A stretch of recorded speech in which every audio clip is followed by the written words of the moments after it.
I don't know why I can keep watching this 24/7. So take a look. It's hatching day for the famous cow falcons. Falcons Annie and Lou, they've been nesting 4 eggs. One of them hatched yesterday. So as I showed you, it's a live look as we wait for the rest of the brood to arrive. A cow falcon volunteer telling us today they hit a milestone with their 50 millionth stream, and we're adding to it. The university held a hatch watch party. That's fun today near the Berkeley Art Museum. Dozens came out to watch the birds on the big screen. Volunteers were there to answer questions, specifically why the birds picked the UC Berkeley campus. It's a perfect cliff. It looks like one of their natural nest sites. It's the right height off the ground. It's got water around with the bay and with creeks. It's got a great prey base, so lots of food. Annie has hatched 16 chicks since she started living on the campus in 2017. What a good mama.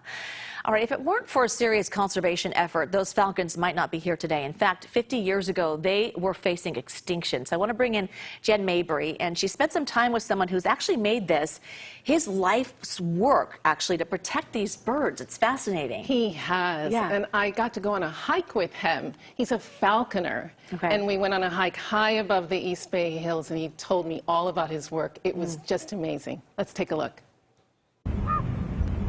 Those are ravens. Shawn Hayes not only sees and hears those ravens, he can tell you what they're really doing. Courting process before they start nesting. Hiking the Jordan Trail high above UC Berkeley, Hayes knows all the flora and fauna. I've seen 3 different raptors since we've been here on this ridge. There's one of the red-tailed hawks right there. Q Hawk.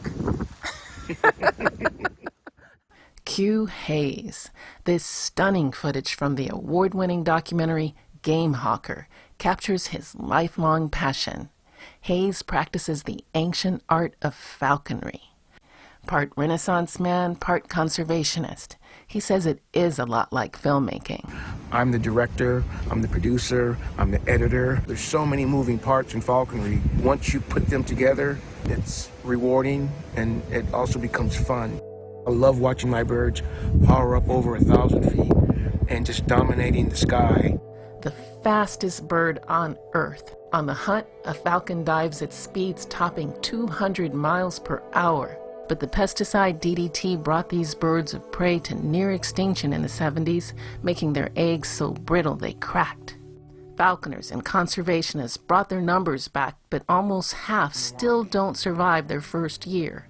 That is why Hayes tries to make his raptors understand the importance of the hunt. It's not just about killing. When it's time for me to release that bird back out in the wild, I know that bird's going to survive because of the relationship, because it is an efficient hunter. That's where those famous Berkeley peregrines nest and raise families every year, in that tower right there on the Berkeley campus. Hayes says these foothills and urban areas are a food source, teeming with rodents and pigeons to feed their young. The wind is coming from the ocean.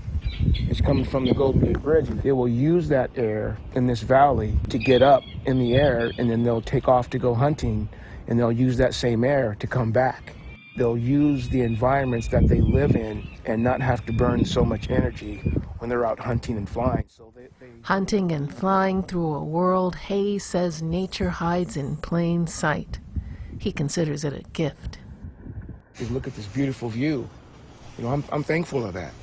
Thank you, Shawn Hayes, for your amazing work as a falconer. Wow.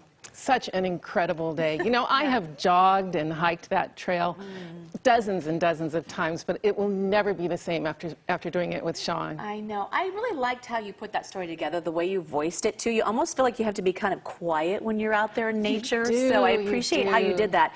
I am so curious, though, how do you decide in your childhood, in your adulthood, that you're going to become a falconer? Where does that come about? Well, in Shawn's case, the kids in the neighborhood, he grew up in Riverside, they raised pigeons and such, and someone brought him a baby hawk.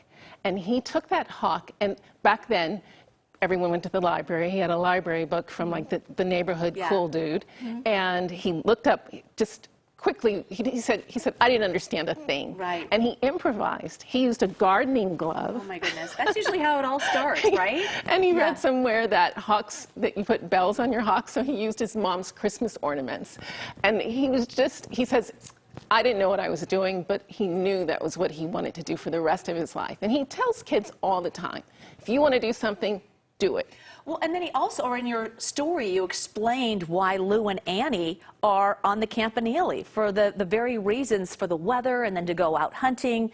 And plus, they like it there and we feed them and we give them a lot of attention. But that explained that, right? Yeah, well, that's what I asked him. I said, do they just like cow or what? And he said, no, it's because of the wind that's coming in from the Golden Gate, and they use it for lift. All right. And, you know, I'm no ornithologist, but I learned so much from this guy. Just incredible. I can tell. We learned a lot from your story, too. Thank you so much. Thanks, Jules. Bring back some more for us, would you? Happy to. Okay. It's All a right. pleasure. Thank you.